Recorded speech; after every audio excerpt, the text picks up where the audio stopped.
Game 4 here on Pride of Altaris, the largest map that we have. Now it is 2-1. Top left, ZEST. Bottom right, BYUN. Could easily see this being a 3-0 with how that second game went. How it looked like so much ZEST was in the lead, but nope. BYUN is fighting back. His first game loss was actually pretty close too. It's not like BYUN's being outplayed here. But that last game, I was focusing a lot on ZEST side of things, because first of all, he was banking a lot of gas, and I was just simply curious, kind of from like a Protoss player perspective. I was trying to kind of figure things out as we went along. Because at the end of the day, I did leave with a bit of a question mark. A little bit of a, well, okay, I think I know what the plan was, but we never really see it in action, so we had a typical ZEST bank 1,000 gas. Okay, alright, fine enough. There's a lot of focus on ZEST and what was happening with him macro-wise. Not as much on BYUN, but to be fair, BYUN was doing the typical Terran thing, building up the stim and combat shield and then pushing. But I'll say that overall, you think about that last game, BYUN didn't get to do a whole lot. And it ended rather quickly. First game a little bit more back and forth. It seems like BYUN's gonna have to have maybe a little bit more of a scrappy game, more a complex game, a non-standard game to defeat ZEST. Just because the one game he won was the kind of odd proxy gateway. But Pride of Altaris in a 1-Rex expand versus a natural Nexus, macro to macro. Well, this is one of the most macro of maps that you can get. Either player can go to a 2-base element or something, but it's just, it's not going to be nearly as weird as the second game. Maybe BYUN can actually do some damage with the Widowmine drop. Maybe his first engagement with his stim and bio, it actually should go a little bit better.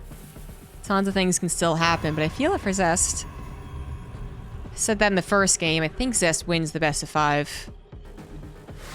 With their recent performances going the way they have, which is that ZEST is kicking butt and BYUN's doing pretty good. We have a change-up from ZEST yet again.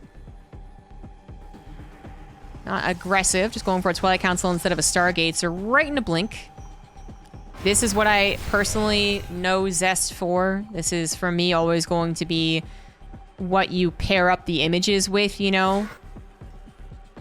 You put the line between the word Twilight, or the words Twilight Council, and ZEST.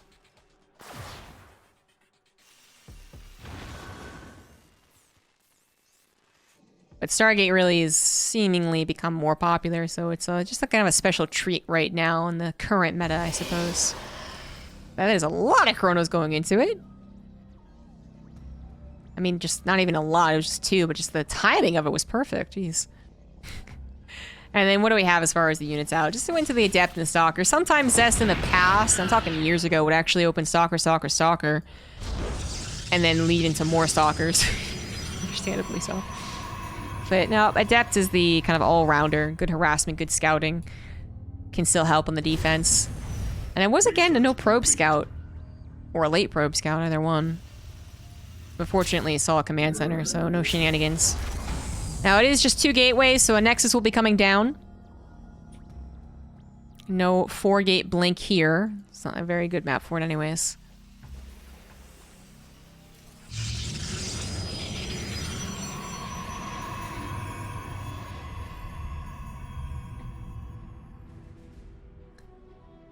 ZEST has been known for even doing still a 2-base Dark Shrine build. So I'm gonna stand the Raven here.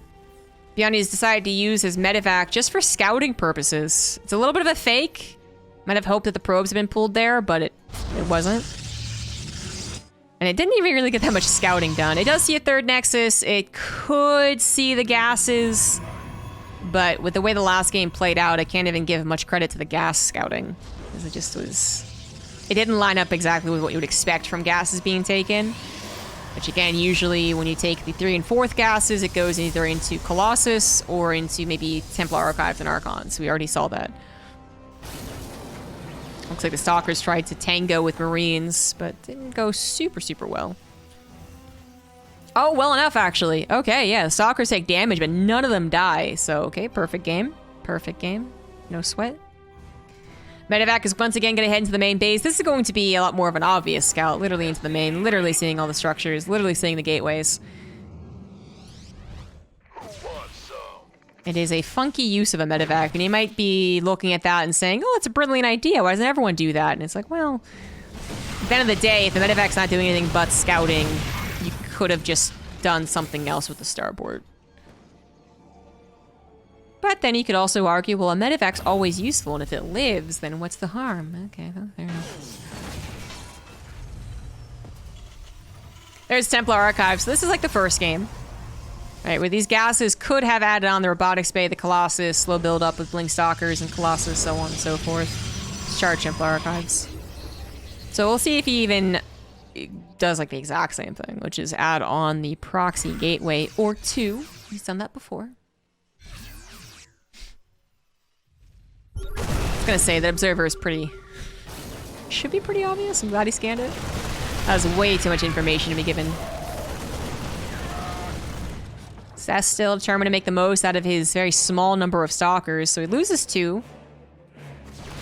Starting to not be worth it, especially as some of them are still low on health.